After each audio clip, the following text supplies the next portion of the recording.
پچھلے زمانوں میں ہمیں یاد ہے کہ جب محرم کے دن آتے تھے تو ایک ادب ہوتا تھا محرم کا.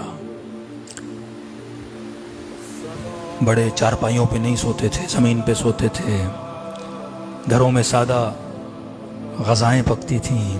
ان 10 دنوں میں کوئی اپنے کپڑوں کو استری بھی نہیں کرتا تھا. واقعاً محسوس ہوتا تھا کہ بندہ غم میں ہے. لیکن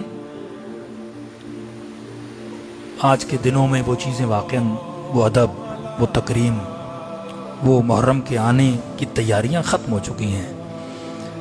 آرٹیفیشل تیاریاں بہت کی جاتی ہیں، لیکن واقعاً وہ غم، وہ کیفیت جو انسان کے وجود میں نظر آئے کہ بندہ پہلی محرم کو آفس بھی جائے نا تو 10 لوگ پوچھیں بھائی خیریت تو ہے، گھر میں کسی کا انتقال تو نہیں ہوا، تو یہ بولے نہیں کسی کا انتقال نہیں ہوا، نبی کا نواسا کربلا میں پیاسا مارا گیا. اور یہ بھی نہیں کہ ہمارے بزرگوں نے یہ چیزیں خود سے بنائی، نہیں، واقعاً ملتا ہے سیرت اہل بیت میں. کہتے محرم کے دن آنے کو ہوتے تھے تو امام رضا کی کیفیت بدل جاتی تھی. سر سے امامہ اتارتے تھے، پاؤں سے جوتیاں اتارتے تھے، بازار میں جاتے تھے. لوگ دوڑے دوڑے آتے تھے، فرزند رسول، گھر میں کسی کا انتقال ہو گیا، بچے خیریت سے ہیں؟ کہتے تھے ہاں سب خیریت. فرزند رسول پھر یہ حال کیوں بنایا آپ نے؟ امامہ سر پہ نہیں ہے، جوتیاں پاؤں میں نہیں ہیں.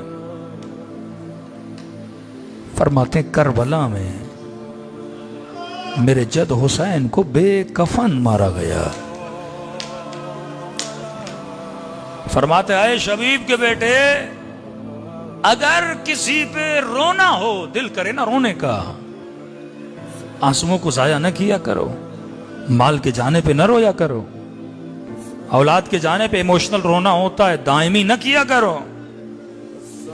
اگر کسی پہ رونے کا دل کرے تو میرے جد حسین پہ رویا کرو. پھر اگلا جملہ بڑا سخت تھا، فرمایا ایسے میرے جد کو مارا گیا جیسے اس بیڑ کو ذبح کیا جاتا ہے.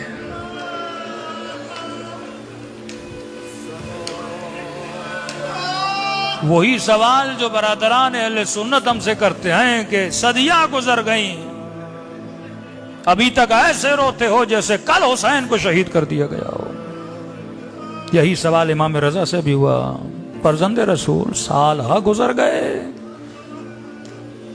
فرمایا اگر ہم کربلا کو ایسے نہ مناتے تو جس طرح تم غدیر کو بھول گئے تم کربلا کو بھول جاتے.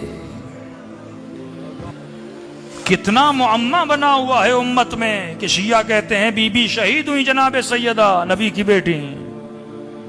کہتے ہیں نہیں، یہ شیعوں کی بنائی ہوئی کہانیاں ہیں، شہید نہیں ہوئی. کیونکہ اس طریقے سے سیدہ کا غم نہ منایا گیا، اس زمانے سے لے کر لوگ بھول گئے. غدیر کو نہ منایا گیا، لوگ بھول گئے. امام رضا فرماتے ہیں اب کہا کہ حسین کا غم ہم بھولنے نہیں دیں گے. گلی گلی، کوچا کوچا یہ صدا بلند کریں گے کہ نبی کا نواسا پیاسا مارا گیا، نبی کا نواسا بے کفن مارا گیا، نبی کے نواسے کے جنازے پہ گھوڑے دوڑائے گئے، تاکہ یہ سویا ہوا غفلتوں کی نیند میں بھٹکتا ہوا مسلمان یہ سوچے مارا کس نے تھا؟ مسلمانوں نے. فاصلہ کتنا تھا؟ 50-60 سال کا. ایسا کیا ہوا کہ امت اتنی مردہ ہو گئی کہ اپنے نبی کے نواسے کو قتل کرنے لگی؟ دامن علی کی دوری بندے کو حسین کا قاتل بنا دیتی ہے. دامن اہل بیت کی دوری انسان کو قاتل معصوم بنا دیتی ہے.